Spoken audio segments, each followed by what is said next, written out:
job in terms of advancing the government's legislative agenda, and how is that being greeted by others in your party, do you think?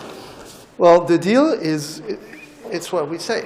It's a deal, and it provides stability in a times of uncertainty. So I think it's good for all Canadians, and we agreed. You saw we agreed on a number of things, and we'll see how we can move forward all the other bills too. Pour les champs de compétences, M. Rodriguez, est-ce que vous craignez les réactions des provinces, notamment du Québec? Est-ce que vous entendez sur le plan dentaire, le plan des médicaments? Est-ce que les provinces vont réagir? Bien, on va travailler avec les provinces au niveau de la santé. On l'a dit, on vient d'avoir une élection là-dessus, une élection où le Parti libéral du Canada a eu le plus grand nombre de sièges et de votes au Québec.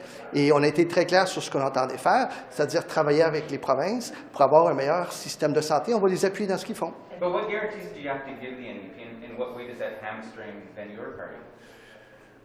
It's a deal on things we agree on, so it's not very complicated. We agree on strengthening our health care, on reconciliation, on fighting climate change, on all those things, so it's not that complicated to work together on this. I think it's a good thing for Canada. Est-ce que vous, ça change quelque chose à votre mandat précisément? Non, pas que je sache. Mon mandat, moi, continue de pousser des projets de loi extrêmement importants pour faire en sorte que les géants du web contribuent à la culture, pour faire en sorte que les techs, les géants contribuent aux journalistes professionnels, Donc, vous êtes à l'aise combattent. avec cette entente-là? Absolument. Oh oui, tout à fait. What about issues on which your parties will inevitably disagree with? Think about defense spending, for example. How will that complicate your discussions? But that's exactly what it is. It's a deal on things we agree on. On the other ones, we'll discuss with them, we'll discuss with other parties, as we always did. As House Leader, I was always talking to different parties. We're going to keep doing the same thing. Est-ce qu'il y a une unanimité au caucus sur cette entente-là? Oui, oui, oui. Il y a eu des questions, c'est normal, mais oui, absolument. Avez-vous appris de ce mot depuis longtemps ou vous venez de l'apprendre dans les dernières Récemment. OK, très récemment. Can you speak to that in terms of how this was received by caucus? I think it's very well received by caucus, actually. It is. I mean, it's good. It's pretty good because it offers stability in a world that really needs it. This is what we have with this agreement, and it allows us to move forward on a lot of important stuff. But surely there was some dissension in caucus. No, dissension, no. Questions. That's different from dissension. Having questions, totally normal. We're united. Prime Minister, are you comfortable with the agreement that was reached with the NDP? I think time will tell. I think in the portfolio that Minister Patty Hajdu and I hold, Indigenous communities have said time and time again that sort of instability in government, expressed particularly in minorities, is a lot of concern for them in terms of long-term sustainable investments that we have to do to close economic gaps and move forward on a number of issues.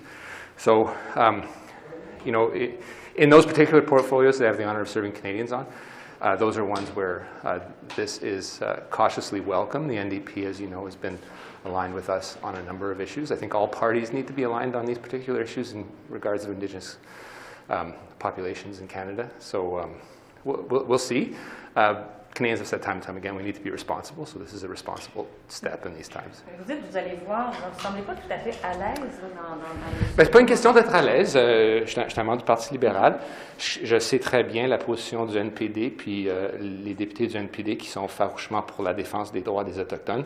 Je salue cette contribution qu'ils vont apporter de façon, puis ils vont l'apporter non pas de façon inconditionnelle, mais de façon pour scruter à la loupe toutes les initiatives qu'on va mettre de l'avant durant les 3 ans qui vont peut-être se présenter devant nous. Mais c'est l'étape responsable d'un gouvernement qui veut avancer sa réconciliation. Mais je le dis haut et fort, la réconciliation, c'est une chose qui doit interpeller tous les partis. Est-ce que vous craignez que l'entente conclue avec le NPD va provoquer une mauvaise réaction des provinces qui pourraient dire que finalement, c'est une entente plus sur leur dos pour ce qui est des plans dentaires, plans des médicaments? Bien, vous savez, une des raisons pour lesquelles je me suis lancée en politique, c'est entre autres pour faire avancer les valeurs progressistes que partagent la majorité des Canadiens. Donc, c'est une entente qui va nous permettre de faire avancer notre plateforme qui était très claire, notamment au niveau des enjeux climatiques. Donc, c'est une bonne nouvelle pour les Canadiens et les Canadiennes. Est-ce que tout le monde est à l'aise, tout le monde est unanime avec cette entente-là au sein du caucus? C'est des discussions qu'on a entre nous. On prend ça comme des bonnes nouvelles pour faire avancer notre plateforme. Est-ce que ça fait longtemps que vous êtes au courant? Merci, bonne journée. Merci beaucoup. Bonne journée. Good morning, Minister. Yes, hi. You said on Monday that Canada plans to spend more lethal aid to Ukraine, but as Minister Anand says, you've exhausted the stockpile. Do you plan to buy more in the coming months? We will definitely make sure that Ukraine gets more lethal and non-lethal aid. That's our goal.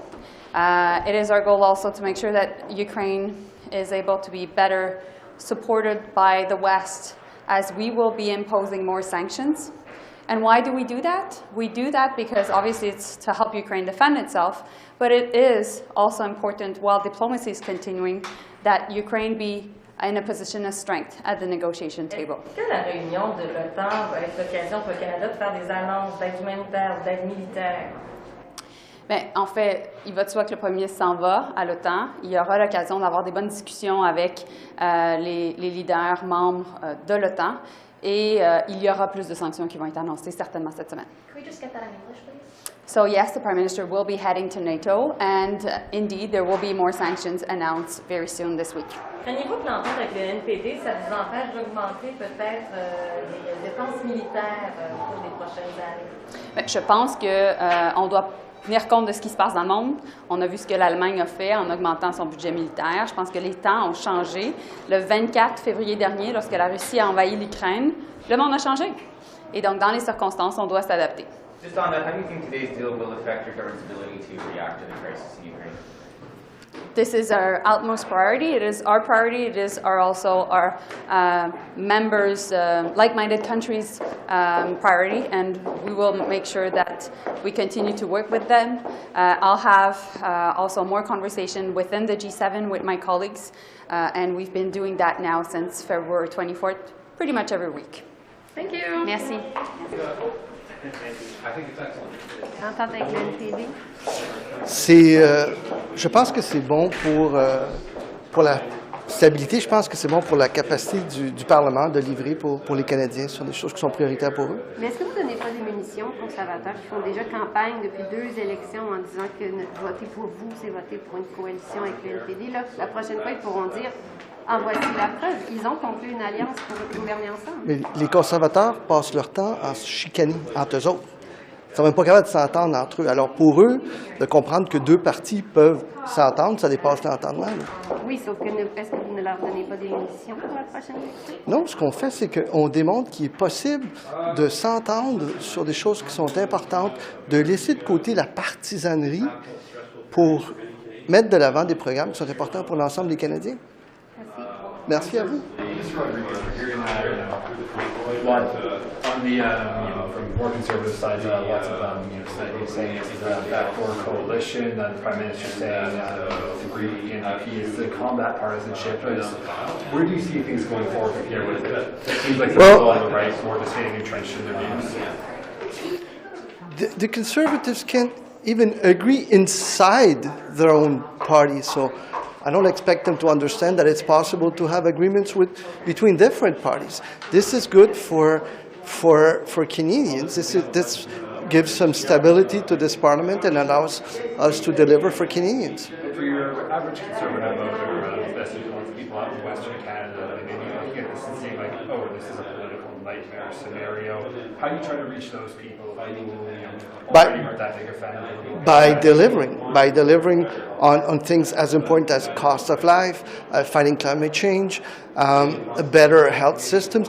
Those are things that are extremely important for all Canadians, including Conservatives. Thank you. Just on what the deal with the NDP now means for the government's ability to meet the expectation of our NATO allies that we'll spend more on the military. What do you think this all means for them? Well, first of all, I think when it comes to everything that we're doing, there's so much instability in the world.